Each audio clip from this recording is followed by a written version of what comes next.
Another beach walk, another rant for you today. Today's rant is about taxation and the impending tyrannical behaviour of the government in Australia, or continuing tyrannical behaviour of the government in Australia. And quick plug, I wear many hats, both literally and figuratively. This one I've got on today is for a course that I'm doing at the moment, which is called the Satoshi Mastermind with Sean Clark from G'day Bitcoin. There's still a couple of spots available and you can catch up even though we're a few weeks into it. And look at this. Look at this beauty. Unadulterated beauty. Queensland, beautiful one day, perfect the next. Well, it's been fucking 6 days of beauty and I haven't seen a bit of perfection yet. There's one other person on the beach. What the hell, Queensland? Holy shit. What's going on? Anyway, what I wanted to talk about, I suppose, a lot of people are talking about the changes to capital gains tax in Australia. And, I fear this is just the beginning. I'm not saying this is the way it's going to go down necessarily, guys, but, government incompetence is leading us to needing to collect more funds from people. They're just printing money out of thin air. They've got ridiculous policies. There's so much wasted money. Australia now, I saw a chart the other day, we have the largest number of public servants or government employees than more than any other country by a country mile. And that's reason for concern. They're saying that more than half of the population, the working population, are now employed directly or indirectly by the government. So that's pretty damning. Not only that, there's another chart that's just come out showing that the increase in debt in Australia has been the biggest on the planet in the last 12 months. So this is Bluff National Park up here behind me, part of Capricorn Coast National Park. And this one is called Double Heads National Park. Both are really significant, particularly Double Heads is a significant site for the local Darrinbal people and the surrounding mobs. They would meet there apparently every couple of years or every 3 years, I think it was, and have a meet up and then walk west from there. And potentially walking right over High Valley Dawn and that property as well. Who knows? We've got a great camp spot there and it's got a great energy. So who knows what the possibilities are of what that culture, what's been lost in that culture. Some guy came here in the 20s and started a rock quarry in the middle of this super sacred site. And that's where my sister got married quite a few years ago now, maybe 9 years ago, at Double Heads at Pebble Creek, where the where the labyrinth is, where you can go and let stuff go. That definitely wasn't created by Dad. Don't ask him about it. He knows nothing. Anyway, back to the point. I'm rambling again.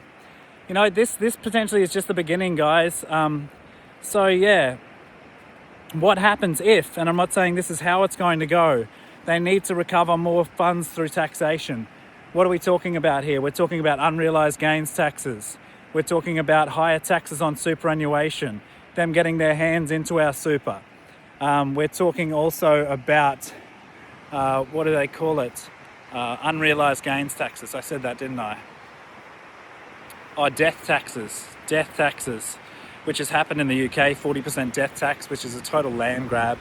Apparently, down in Victoria, they've put in this new model with death tax and revaluing properties and unrealised gains, and it's basically forcing people off their land. That is the agenda here. You'll own nothing and be happy about it. I hate to sound like a conspiracy theorist. I don't know how it's going to go, but all this has got me thinking, I'm driving around the streets here and I see cameras at every traffic light, checking to see if people are on their phones or stopped correctly or are speeding. Monitoring and surveillance is going up. It's going to increase potentially when they bring out, when they print money to obliterate and cause hyperinflation. They're going to cancel the Australian dollar. They're going to cancel the debt, forgive the debt or pay it back, because $1 billion will be about enough money to buy a loaf of bread, but they're going to have to reset the currency clock, and it's probably going to be a central bank digital currency, the way that we're seeing being rolled out in China and other places around the world.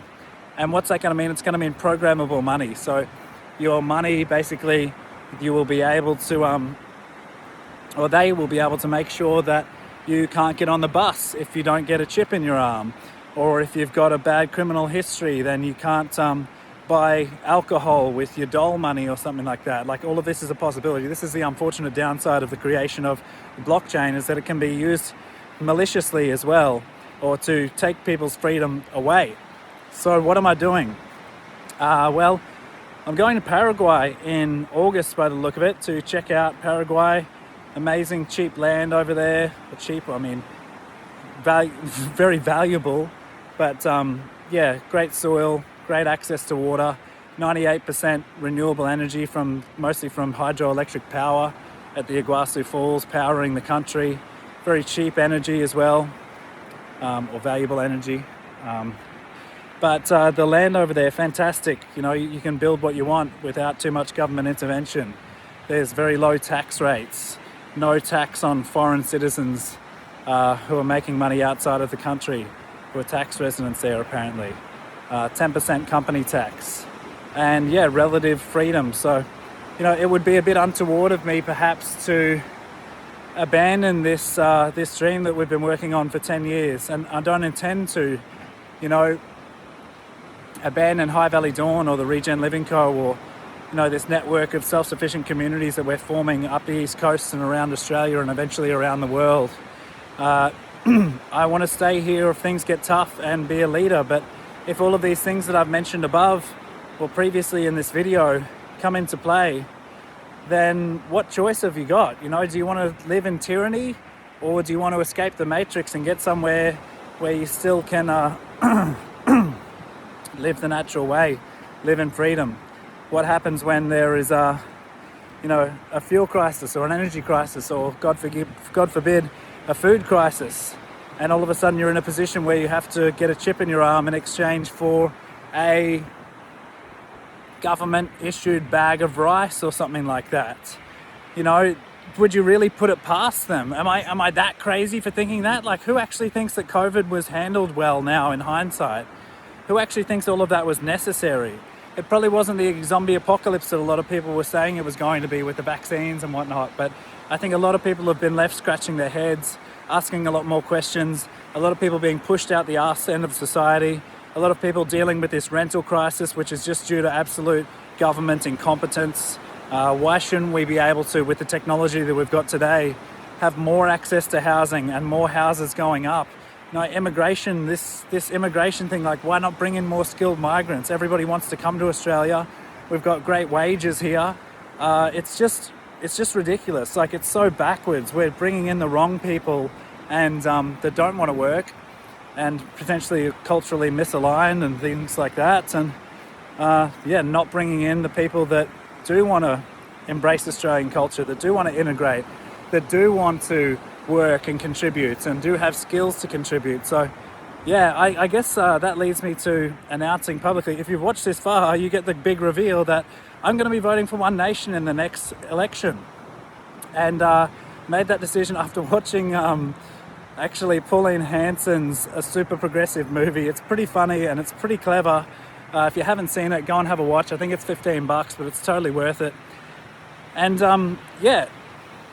not only that, you know, a number of factors. Basically, I'm voting for a change. It's not because I love Pauline or One Nation or any of their senators, or have some, you know, belief that everything that they say or do is the right thing, or is correct, or the right way to manage things. But I'm just voting for a change because I think it's the only hope that we have of pulling things back, of, you know, implementing some decent sort of monetary policy to try and do something about this debt situation, rather than just printing our way to oblivion and pretending like it's not a problem. So yeah, that's the big revelation of today. If you watch far enough to find that out, probably my sister didn't watch that far, but she's going to be shocked and appalled because she doesn't agree with me about the Pauline thing, I'm sure.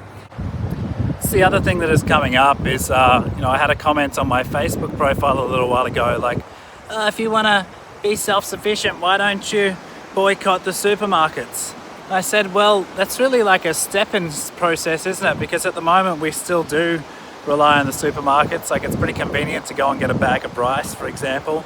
And yeah, we need iPhones and cars and things like that as well. So I'm hoping that things don't shut down, but potentially the road forward is to build an alternative economic system, with no waste product in it, where value can be regurgitated or recycled around. And actually, with our intention and our effort, we're growing the amount of resources circulating around that community or communities. So my answer to that is basically, what can you do within Australia?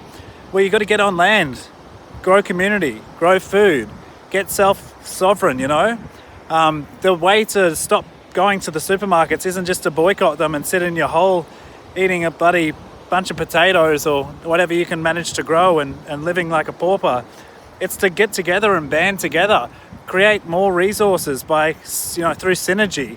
And we're doing that with the Regen Living Co. by connecting up all of these communities and people that want to be self-sufficient.